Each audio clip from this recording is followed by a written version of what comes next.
So Akal Ustad, let's go back to Akal Ustad. So why I go into Akal, this Puja Akal ki, Parcha Shabad ka, and Didar Khalse ka, is that Guru Gobind Singh Ji is given Akal Ustad how to do praise of Akal.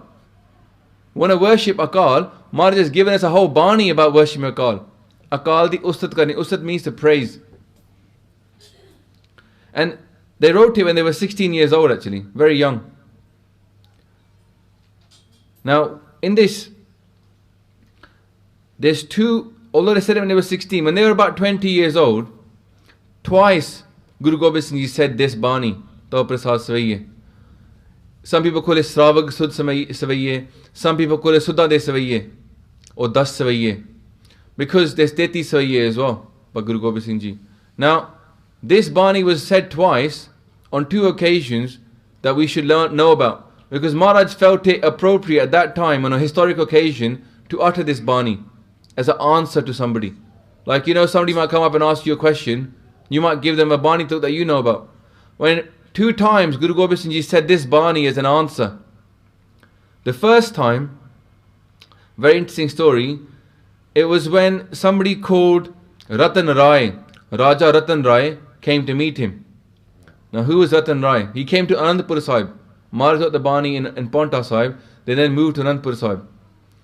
He was a son of somebody called Raja Ram Singh. Now, Raja Ram Singh, he wasn't a Singh like we're Singhs. You know, it was a common surname back then for the kings. Raja Ram Singh, he didn't have a son. And Tan Guru Tegh Bahadur Ji had come to that place where Raja Ram Singh was from. I think he was from down south. He was from Assam. He's all the way out there.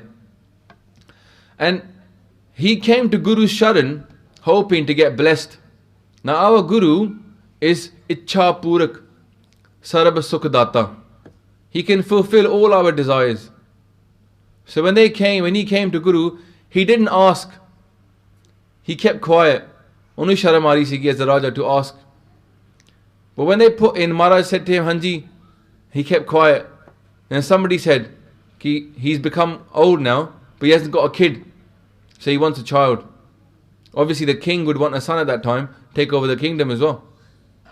So Guru Tegh Bahadur Ji at that time had a stamp. They took that stamp, more, and they put it to that guy's thigh. And they put it in, they said, see that mark? You're now going to have a son, and he'll be a Sikh. A Sikh who'll take birth in your place, in your house. And he'll have that mark on his matha. That's the nishani. So in due course, a child was born, a boy was born to that king. And they called him Rattan Rai. And that was Rattan Rai that came to meet Guru Gobind Singh Ji. At the same time Rattan Rai was born, very similar time, Guru Gobind Singh Ji was born to Guru Tegh Bahadur Ji. Because Guru Tegh Bahadur Ji was out doing parchar. Their son was born in Patna Sahib. Tan Guru Gobind Singh Ji. We know the story, yeah, when Pir Bikhan Shah travelled to see Guru Gobind Singh Ji. But Satsang Ji, at the same time, Rattan Rai was born in Assam as well. Now, when he got older, his father passed away. Just like Guru Tegh Bahadur Ji was Shaheed in Delhi. So Rattan Rai became the king. But you know how sometimes we forget the promises we made to our Guru? In the same way, Rattan Rai's parents stopped telling him, his mother stopped telling him about that nishani on his matha and what it meant, that he was a Sikh who would come back into this life as a blessing of Guru Tegh Bahadur Ji. And when he got older, about 20 years old, you know, he started looking at this mark on his forehead, kept trying to rub it off, it wasn't coming off. So he finally asked his mum, he said, did I get into some kind of fight or battle or something when I was younger? Why have I got this mark on my forehead? That's when the mother said to him, Ki put, it's a long story about behind your birth. Long story behind that nishan. It was blessed to you by Guru Tegh Bahadur Ji, that you are actually a Sikh. And you were born into this life by his blessings. So Rattan Rai then said, I want to go meet the Guru that blessed me to be born. But Rattan Rai found out that Guru Tegh Bahadur Ji had become Shaheed already. So then he went to meet Padshahi Dasmi, the 10th Guru. So he went away. He went to Anandpur Sahib, travelled a long way to meet the King of Kings. The king. He was his king actually. Rattan Rai was a king, but Rajan ke Raja. Maharajan ke Maharaja is our Guru. So Rattan Rai travelled then to Anandpur Sahib to meet Guru Gobind Singh Ji Maharaj. And when he met him, he came with some gifts. Now these gifts are important because the second time this Bani gets read out, it's over these gifts, you see. So he brought with him a hathi, a Prasadi hathi it was called. It was a white elephant, very valued by the kings. Now obviously he'd found out he'd been born this way, so he wanted to impress Guruji. And this hathi could do chor sahib. It's pretty impressive hathi, yeah? Then also, he brought some chandani, sandalwood, which was made a throne over Guru Sahib. And also, he brought a shastar, which is called a panch shastar. It's like a shastar that's got 5 weapons within it. So he brought these gifts, came to meet Guru Gobind Singh Ji, and he asked him for advice. Ki Maharaj, you are the Guru, your father blessed me to be born, give me some bachan. Basically, when you find out you should be learning from this person, you go and ask for advice, right? What should I do? Guru Gobind Singh Ji, when they met him, they recognized obviously who they were, who he was straight away. And then Guru said something very interesting. He said, look, your nishani has brought you to me. That sign, that nishani of the Guru. Wherever Guru does kirpa, is always a nishani. We say even in Japji Sahib, Amul Baksis, Amul Nisan. Priceless is his kirpa, and priceless is the nishani of that kirpa, the sign of that kirpa. And when you see a Gursikh, you can see the signs of the kirpa of Guru. If they got their kakars on, you can recognize ki enu amrit di daat mili hui hai. They were blessed by taking amrit. That's the kirpa of Guru's nishani. And Rattan Rai was then reminded that wherever Guru Sahib puts his more, that coin has to come back to him. More means a stamp. And in fact, that same word more is exactly what Guru Gobind Singh Ji uses when they talk about the kesh. When Maharaj wrote a letter to the Kabul Sangat, the Sangat here now, who know about that Hukamnama. Because Guru Gobind said send a Hukamnama to the Kabul Sangat. And they said, kesh rakhne hai, eh Guru di more hai, eh hamari more hai. Guru Gobind Singh Ji is saying, this is my stamp upon you as a Sikh. That wherever you go, you cannot hide who you are. Because the stamp of Guru shines out. And in fact, if we look at our kids now, sometimes people say, let the kids keep their kesh when they get older. That doesn't make any sense, you see. If you're born into a Sikh family, you should keep their kesh from a very young age. So that's the nishani that they belong to Guru. Just like Rattan Rai had it on his matha, then the children should have it on their head. And when they get older, they're going to ask the question, Mum, why do I have this turban? Why do I have this patka? They're going to ask their dad.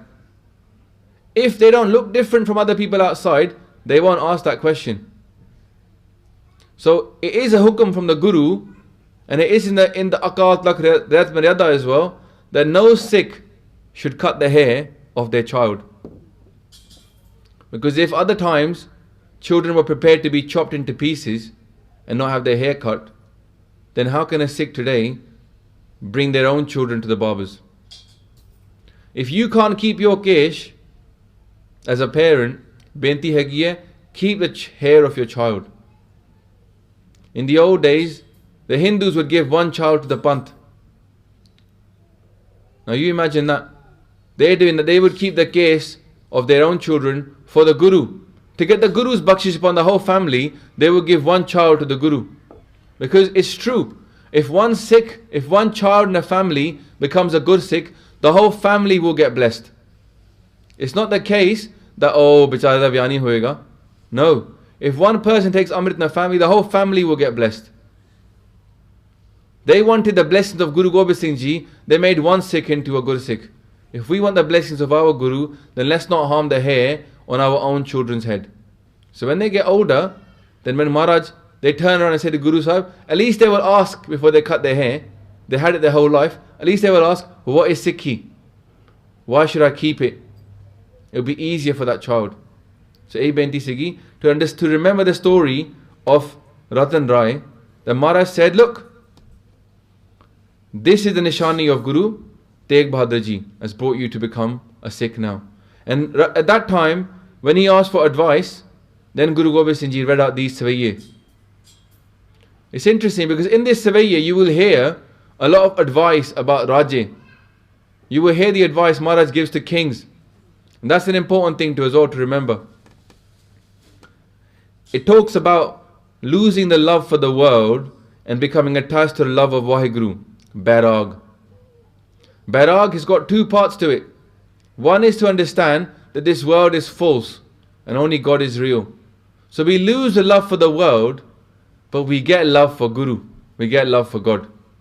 It's not losing love, it's gaining a much stronger love. And other loves pale in comparison.